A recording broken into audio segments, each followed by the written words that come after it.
Halo Sobat Nime, push lagi dah Feng Hao-nya. Langsung aja, yuk kita gaskeun. Tapi yang mau ngasih gua kopi, bisalah cek di deskripsi ya.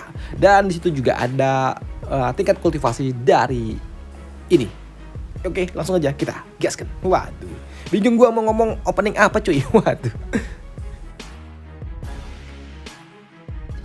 Mereview sedikit dari part sebelumnya, Feng Hao yang kini kedatangan murid-murid dari keluarga Yan yang datang untuk menjemput King Er membuat Feng Hao dia pun menentangnya, dan itu membuat Feng Hao sempat baku hantam. Melihat seniornya yang tumbang dengan sangat mudah membuat ketiga kroci lainnya mereka pun kesal dan tidak terima. Sedangkan untuk si Pirang, dia pun juga terkejut dengan kemampuan dari Feng Hao anak itu. Bagaimana dia bisa menghancurkanku dalam satu gerakan? Di sini Feng Hao yang tahu batas kekuatan dari mereka yang hanya kaleng-kaleng membuatnya berujar, biar tidak membuang-buang waktu, bagaimana kalau kalian berempat maju semua? Apa? Mendengar hal itu jelas membuat mereka semua kesal dan tidak terima. Dasar sombong, berani-beraninya kau menantang kami berempat bersama-sama. Apakah kau tahu akibatnya kalau kau berani menantang kami berempat bersamaan?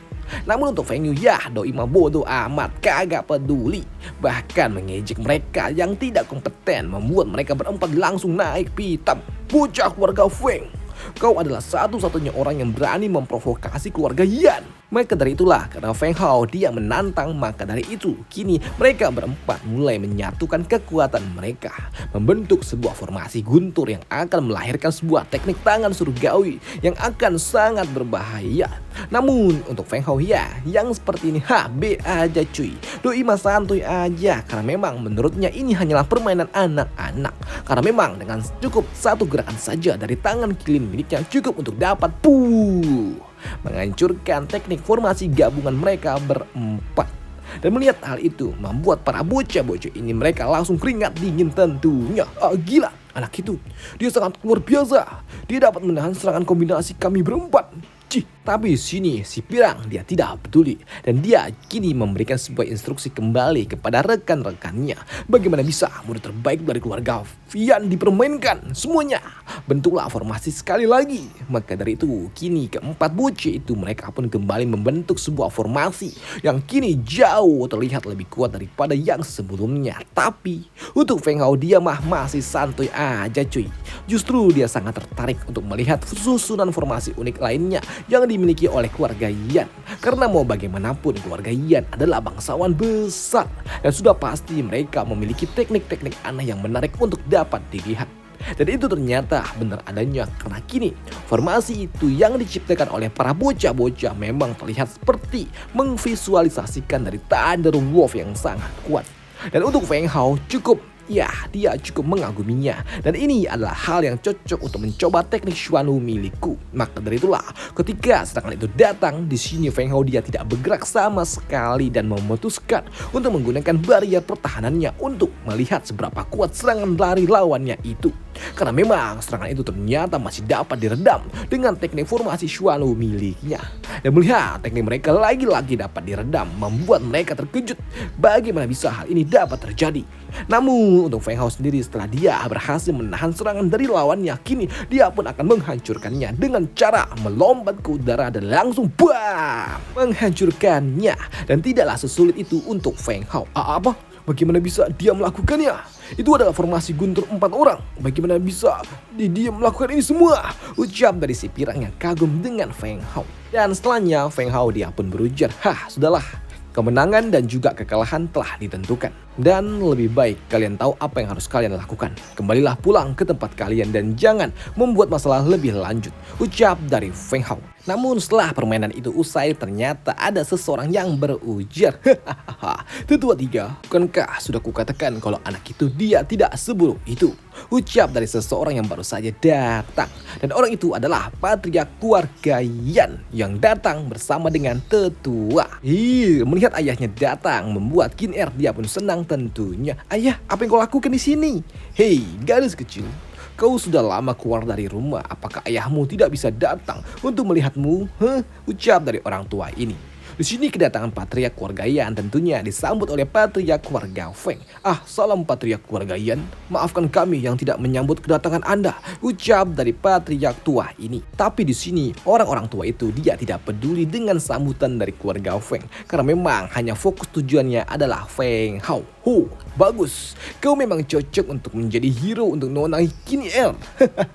Ucap dari orang tua itu yang membuat Feng Hao dia bertanya, hei, apa maksudnya itu tetua? Ucap dari Feng Hao, sepertinya Anda memang tidak tahu tuan muda Feng. Ini adalah tes untuk membangun hubungan antar keluarga kita. Ini adalah ujian untuk Anda. Tapi untungnya kau menunjukkan kinerja yang sangat baik. Dan saya menyatakan kalau Anda telah lulus ujian. Apa? Ujian? Tanya dari Feng Hao. Jadi mereka itu bertugas untuk mengujiku. Dan itu membuat Qin Er dia pun kesal. Ayah, kenapa kau begitu kejam?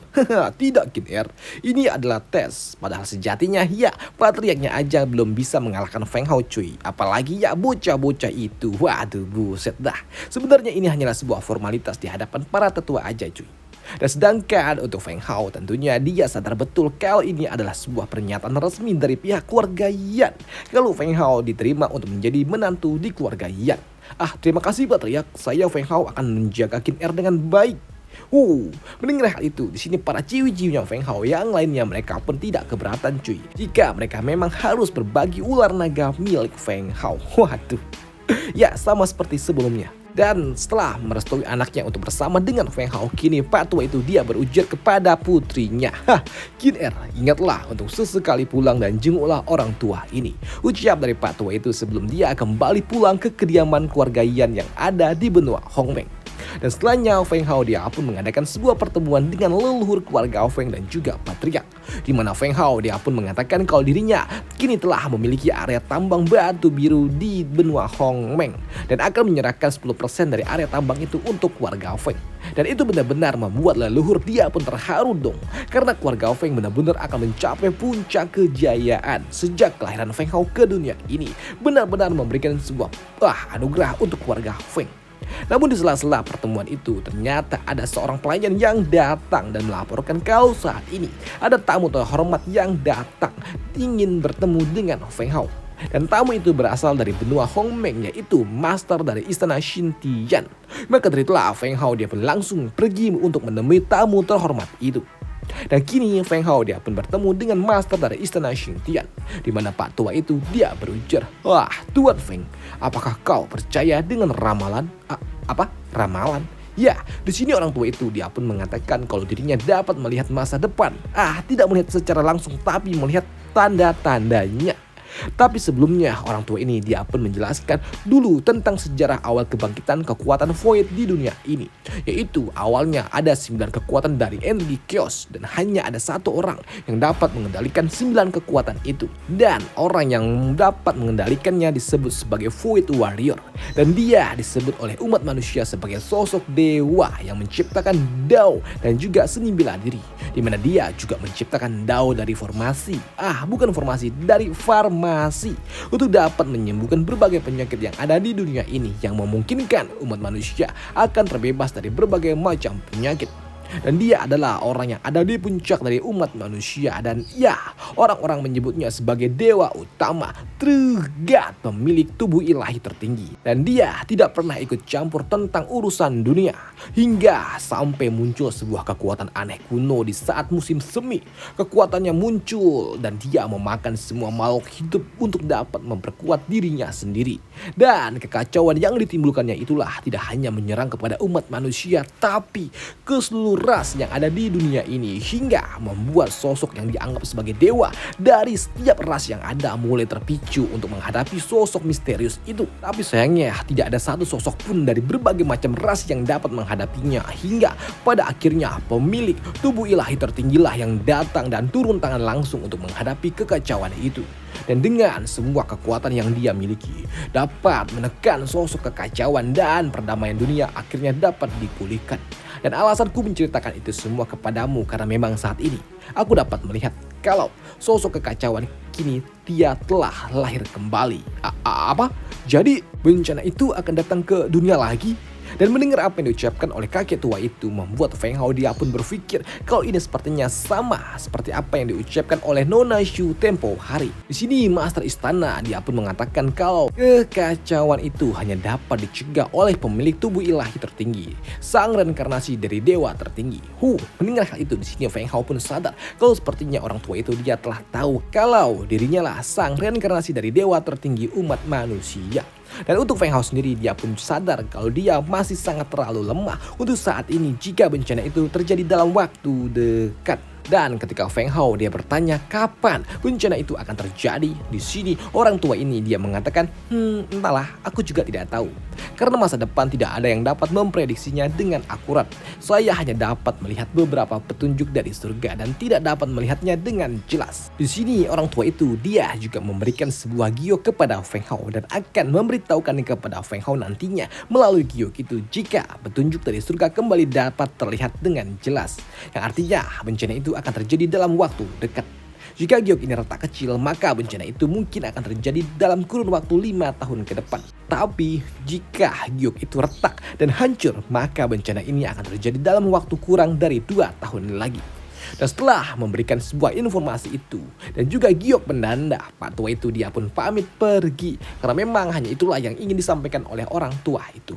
Baik, terima kasih Master Shi. Dan peringatan ini juga membuat Feng Hao pun sadar kalau dirinya harus berlatih lebih keras lagi. Karena saat ini, ya, aku masih terlalu lemah. Dan aku memiliki banyak teman dan juga orang-orang yang memang aku harus lindungi. Dan aku juga harus tumbuh menjadi lebih kuat lagi sebelum bencana besar itu terjadi, pikir dari Feng Hao. Dan setelah Master dari Istana Xintian dia pun pergi. Di sini para ciwi-ciwinya Feng Hao dia pun datang dan bertanya tentang apa yang terjadi. Tidak ada. Beliau hanya datang untuk memberikanku sedikit petuahnya saja. Dan aku juga harus pergi ke suatu tempat, ucap dari Feng Hao. Apa? Kau mau pergi? Kemana? Tanya dari para ciwi-ciwinya ini. Bisakah kami ikut bersama dengan dirimu? Kami tidak akan menjadi penghalangmu. Kami berjanji tidak akan menjadi beban untukmu, ucap dari para ciwi-ciwinya itu. Karena mereka tahu kalau Feng Hao pergi pasti lama cuy baliknya. Tapi di sini Feng Hao dia pun mengatakan kalau dirinya harus pergi sendiri. Dan untuk kalian juga memiliki tugas yang harus kalian lakukan. Dan untukmu, Wan Xin dan juga Lan Er, kalian kembalilah dulu ke Istana Xuantian dan berlatihlah keras untuk melakukan sebuah persiapan ke kuil cahaya. Begitu juga dengan Mukin Er, kembalilah dulu ke kediaman keluarga Yan dan berlatihlah dengan keras. Karena di tempat itu akan lebih cocok untuk membuatmu menjadi lebih kuat lagi. Dan jangan khawatir, aku akan kembali.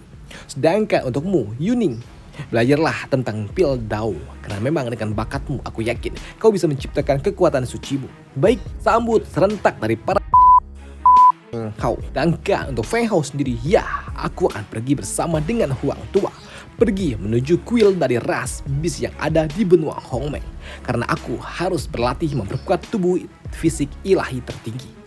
Dan beberapa saat kemudian, kini Feng Hao dan juga Huang Tua mereka pun tiba di dataran Hongmeng, tempat di mana ras bis tinggal. Dan baru saja sampai di depan gerbang istana, Feng Hao dia pun mendengar suara benturan yang sangat keras. Dan begitu Feng Hao dia akan memasuki tempat ini, mereka pun dihentikan oleh seorang penjaga yang berbadan dengan sangat besar. Dan dia juga berujar, siapa kau? Dan ada urusan apa kau datang ke tempat ini? Dan kan untuk Feng Hao dia pun yang melihatnya dia juga cukup terkejut cuy. Wah gila, seorang martial emperor saja dijadikan penjaga. Wah gila, ngeri sekali.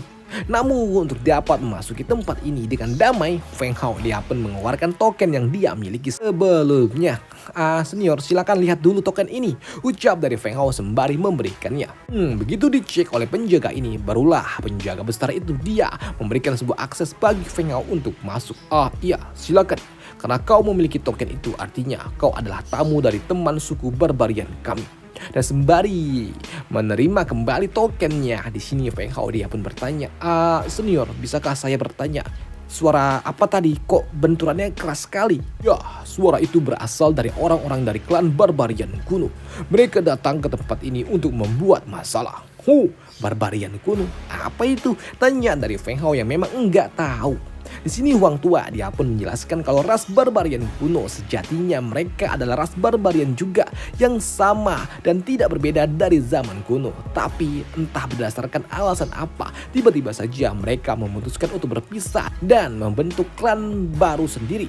Dalam arti lain, ras barbarian kuno adalah pengkhianat dari ras barbarian yang ada saat ini. Kira-kira seperti itulah ucap dari Huang Tua. Dan hal itu juga dibenarkan oleh penjaga. Ya, itu benar. Mereka adalah pengkhianat.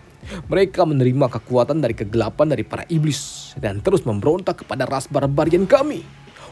Mendengar hal itu membuat Feng Hao dia pun menjadi bingung dong. Tapi di sini Huang Tua dia pun menjelaskan kalau itu semua terjadi karena ras barbarian kuno mereka adalah sosok pemuja dari Cerberus, monster dari neraka yang memiliki kekuatan iblis yang sangat mengerikan. Dan mereka menjadi brutal setelah menghilangnya dewa dari ras barbarian itu sendiri. Namun sayangnya saat ini dengan kekuatan dari 5 binatang suci lainnya mereka tidak dapat menekan kekuatan dari Cerberus yang sangat mengerikan. Ya di sini Feng Hao dia pun paham. Tapi yang menjadi pertanyaannya adalah kenapa mereka datang ke tempat ini? Bukankah mereka telah berselisih dengan ras barbarian yang ada? Ya, mereka datang untuk menikmati air suci kami. Karena menurut aturan dari ras barbarian itu sendiri, tidak peduli kau berasal dari ras mana, selama kau layak, maka kau diizinkan untuk menikmatinya. Tapi, ya mereka adalah musuh kami. Tiba-tiba saja terjadi lagi suara benturan energi yang sangat keras di area dalam.